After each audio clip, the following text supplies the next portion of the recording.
Alors Alan, tu es étudiant de la licence professionnelle jeux vidéo. Actuellement, tu as terminé tes études, tu fais quoi? Là, je suis en stage chez Ubisoft, chez Just Dance. D'accord. Du coup, c'est ma dernière année d'études. Et donc là, c'est mon stage de fin d'études en jeu vidéo. Alors Alan, une petite question pour commencer. Si tu étais un personnage de jeu vidéo, tu serais quel personnage? Je pense que je serai le personnage du panda dans Just Dance. C'est peut-être un peu trop simple en tant que fan de Just Dance, mais je trouve qu'il me représente assez bien. Il aime bien faire la fête, et puis il danse tout le temps. Puis il est mignon, donc puis des fois on m'associe souvent à un nounours. Donc je pense que ça passe assez bien avec ma personnalité et mes passions. Quand tu joues, quand tu incarnes un personnage comme ça, quel est le sens de cette... est-ce que ton identité change, elle se transforme? Quel est le sens d'incarner un personnage dans le jeu? Alors pour le coup, Just Dance, on n'incarne pas trop un personnage, mais par exemple dans d'autres jeux, par exemple je pense à Watch Dogs, qui a été aussi un gros jeu de mon enfance, on s'incarne vraiment dans le personnage, ça ajoute quelque chose de plus à l'expérience du jeu. Par exemple dans Watch Dogs, on incarne Aiden Pierce, qui est un hacker, et du coup d'un coup on a l'impression d'être vraiment le hacker de Chicago, et donc on se sent un peu plus fort. Ça nous incarne vraiment plus dans l'univers, d'avoir un personnage vraiment marqué comme ça, c'est mieux. D'accord. Et ça a des répercussions sur la vie réelle? Ça enrichit un peu ta personnalité des différents personnages que tu as incarnés dans les jeux? Je sais pas si Watch Dogs a entraîné ma passion pour l'informatique, mais je sais que je suis aussi passionné d'informatique. Et donc je sais pas si ça m'a aidé à vraiment découvrir cette passion-là, mais en tout cas je pense que ça peut des fois aider certains à en effet découvrir d'autres faits, d'autres aspects de leur personnalité. Je pense que ça peut aider par exemple pour ceux qui ne connaissent pas trop la danse, avec Just Dance peuvent trouver des personnages qui leur ressemblent et du coup aimer la danse aussi, ou par exemple dans Watch Dogs comme je l'ai dit pour moi l'informatique. Et plein de personnages, je pense que ça peut jouer aussi. D'accord. Donc tu as fait des études d'informatique avant d'entrer dans cette formation en jeu vidéo, game design, level design. Donc tu peux nous raconter un peu ton parcours? Alors j'ai fait un bac S, option sciences d'ingénieur. Et ensuite je suis parti en DUT informatique à Reims pendant 2 ans. Et ensuite je suis arrivé à la licence pro jeux vidéo. Le DUT Info m'a beaucoup aidé à solidifier mes bases informatiques. Je fais l'informatique depuis le collège. J'ai commencé par des petits sites internet, etc. Et du coup, le DUT Info m'a vraiment aidé à solidifier tout ça, à apprendre de nouveaux langages, comme par exemple le C#, qui derrière m'a été utile pour la licence pro jeux vidéo avec la programmation de jeux vidéo. Et aujourd'hui encore, ça m'est même utile dans mon métier en tant que game designer. Ça peut des fois m'aider d'avoir le côté tech quand j'imagine des nouvelles fonctionnalités pour le jeu. J'ai aussi cet aspect-là de savoir si oui ou non ce serait faisable en termes techniques, pour pas voir un scope trop gros. Et du coup, ça me permet aussi d'être un peu meilleur en GD que je pourrais l'être sans mon côté tech. Tu peux expliquer ce que c'est le scope? Alors le scope, c'est un peu le champ de vision d'un projet. C'est-à-dire que par exemple, quand on fait un projet en jeu vidéo, le scope, ce serait par exemple de savoir qu'est-ce qui serait dans le jeu au final. Donc par exemple, si on a un scope qui est grand, ça peut être plein de fonctionnalités. Un mode multijoueur qui peut être grand, un niveau qui peut être trop énorme. Et en fait, si on fait un scope qui peut être trop grand, si on n'a pas assez de temps, malheureusement, il peut ne pas être terminé. Et donc en fait, c'est pour ça que des fois on parle de scope plus petit. Quand on réduit un scope, c'est-à-dire qu'on retire des fonctionnalités ou des niveaux, ou même d'autres personnages ou des modes de jeu, pour que le jeu soit plus simple, mais plus facile à faire derrière. Comment cette passion s'est transformée finalement en envie d'en faire ton métier? Qu'est-ce qui t'a amené à cette formation en jeu vidéo, en game design, qui t'amène maintenant à faire ton stage de fin d'études et probablement à vouloir travailler dans ce domaine? Parce que c'est pas tout le monde c'est pas tous les joueurs de jeux vidéo pendant leur enfance qui finissent par devenir vraiment créateurs de jeux. Ça fait depuis très longtemps que je joue au jeu, depuis que je pense au moins 8 ans, depuis que j'ai 8 ans. J'ai commencé par la DS, par la Wii, comme à peu près beaucoup de gens de mon époque. Et c'est surtout le mode Just Dance, encore une fois, qui m'a vraiment donné envie de devenir, de travailler dans le jeu vidéo. Donc dès le collège, j'ai découvert ce jeu. Et après, depuis le collège, j'ai eu ce rêve de visiter leur studio. Et puis ensuite, quand on a commencé en troisième à devoir s'orienter, j'ai regardé un petit peu tous les livres ONICEP qui existaient à l'époque. Et j'avais vu un livre de jeux vidéo. Et du coup, je me suis intéressé parce que j'étais joueur à cette époque. Et en découvrant un petit peu le magazine, j'ai découvert qu'il y avait développeurs de jeux vidéo et plein d'autres métiers. Et depuis, je me suis dit, pour toujours, un jour, je travaillerai chez Just Dance. je ferai ce jeu qui m'a tenu tant à cœur. Et du coup, c'est pour ça que j'ai commencé avec Intelligent Info pour du coup devenir développeur. Et ensuite, je suis arrivé dans la licence pro jeux vidéo pour ensuite me diversifier dans le jeu vidéo et rentrer dans ce monde-là. Et aujourd'hui, je suis donc désormais en stage chez Just Dance, donc je peux dire que j'ai accompli mon rêve. Et j'en suis très content. Très bien. Alors explique-nous un peu, qu'est-ce que vous apprenez dans cette formation licence professionnelle jeux vidéo? Alors pour le coup, c'est très varié. On n'apprend pas, par exemple, que le game design ou que le level design, et c'est ce qui est très bien, je trouve. On touche plein de différents métiers, que ce soit la QA, donc le Quality, je ne sais plus le mot. Assessment. Quality Assessment. On apprend aussi la programmation, mais aussi l'infographie 2D et 3D, ce qui est très pratique parce que moi, par exemple, je ne connaissais pas trop la 3D. On fait aussi par exemple du sound design, on fait plein d'autres trucs qui sont tous en rapport avec le jeu vidéo et c'est très utile quand on rentre dans ce monde-là et qu'on n'a aucun repère avant. Moi par exemple je sais que je jouais mais je développais plus dans mon temps libre sur les jeux vidéo que créer des game design et du level design. Et cette année, grâce à Licence Pro, j'ai pu découvrir tout le game design et tout le level design et tout ce qui est tourné autour. Et ça a été très très enrichissant et ça a vraiment pu m'aider, notamment pour aujourd'hui pour mon stage, à comprendre beaucoup plus le monde du jeu vidéo côté pro que côté joueur. À côté de ces cours proprement dit, on vous apprend déjà un peu à travailler ensemble, à fonctionner en projet? Comment ça se passe? Déjà, il y a beaucoup de petits projets, soit en solo, soit en groupe. Notamment le level design, on a dû faire un projet pendant 1 à 2 semaines sur Unreal Engine, où on a dû faire en fait un niveau de A à Z. Donc ça c'était très très enrichissant et on a aussi fait plein de projets de groupe. Par exemple, on a créé un jeu de société en groupe au début de l'année.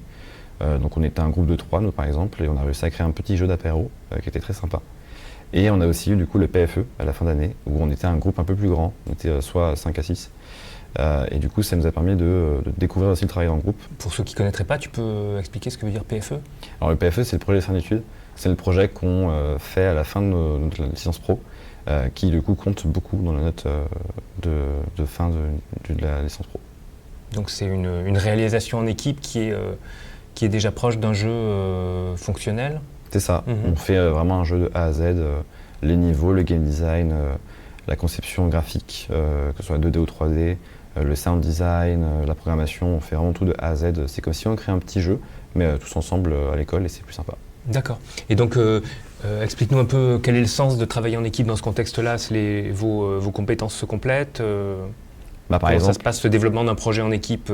Est-ce qu'il y en a un qui conçoit l'idée, un autre qui développe, ou est-ce que vous travaillez plus toujours tous en commun? Comment ça s'est passé? Nous, par exemple, dans le groupe, on a essayé vraiment de se répartir les tâches un maximum. C'est-à-dire que, par exemple, Hugo faisait le game design, donc il trouvait les principales idées. S'il avait besoin d'aide, on pouvait l'épauler, mais en général, on avait tous notre compétence principale.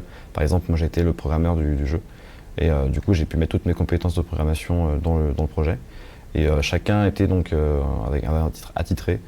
Kieran était par exemple il était sound designer et Elwan était par exemple level designer. Donc en fait, tous ensemble, on a su se compléter l'un à l'autre. Et je pense que c'est beaucoup mieux de faire un truc en groupe parce que toutes les compétences de chacun sont multipliées quand on est ensemble. On fait des trucs tous ensemble, tous en même temps.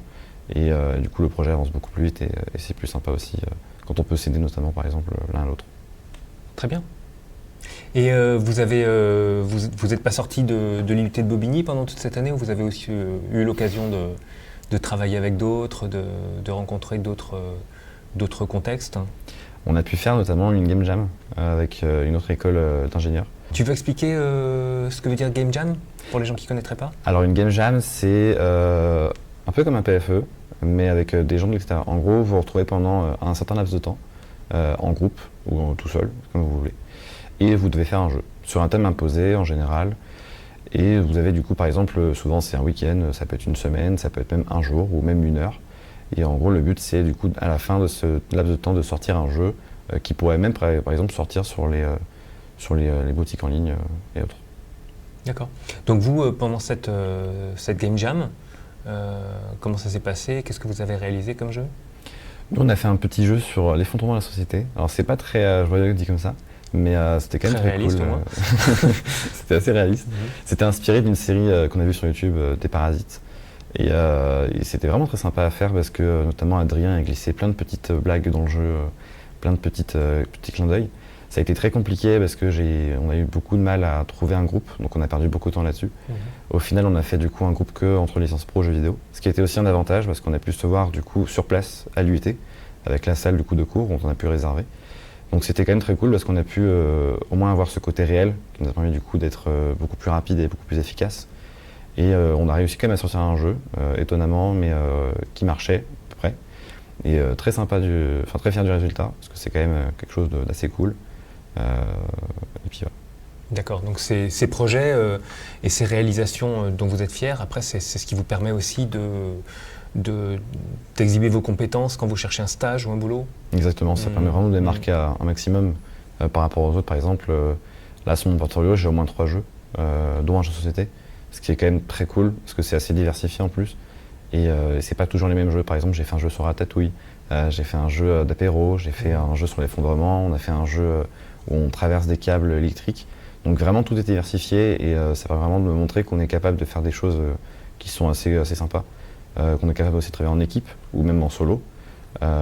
Et du coup c'est très cool, c'est vraiment d'alimenter son portfolio un maximum.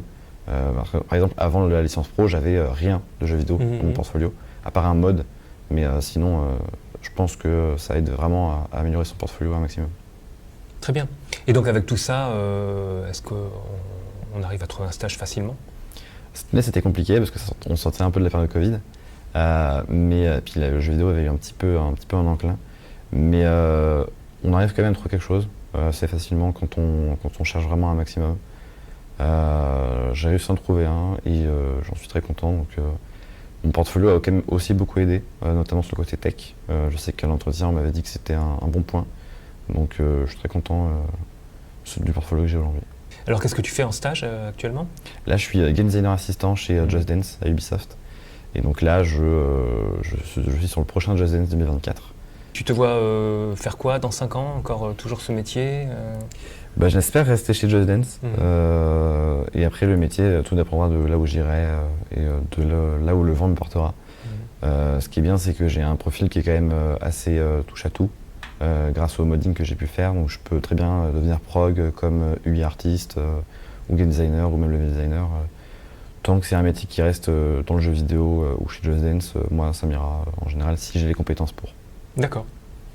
Et donc pour ce que tu peux en voir, le jeu vidéo c'est que du bonheur, c'est le paradis ou Alors je pense que ça dépend des boîtes. Moi là où j'en suis à mon stage pour l'instant, oui, c'est un peu le paradis, c'est un peu le bonheur. L'ambiance elle est incroyable, les équipes qu'on a c'est trop cool, les studios pareil. On a l'impression d'être une grande famille, c'est tout bête mais on y va, le matin on va au travail par reculons, on y va vraiment en voulant y aller et on a avec le sourire aux lèvres dans le tram, ce qui est étonnant d'ailleurs à Paris. Mais ouais franchement je pense que ça dépend vraiment des studios et des équipes. Mais en général je pense que ça se passe bien dans le jeu vidéo, si on évite les crunchs évidemment. Et les crunchs, tu peux expliquer pour les gens qui... Alors les crunchs, c'est pas très cool. En gros, c'est quand on fait plein d'heures sup, parce que le jeu n'est pas encore prêt pour la sortie, alors qu'elle arrive bientôt. Donc du coup, il y a beaucoup d'heures sup. Par exemple, on peut finir à minuit le soir, même des fois plus tard, parce qu'on est en période de plein rush. Et donc du coup, c'est pas très cool en général les crunchs. Très bien. Merci beaucoup Alan. Merci à vous.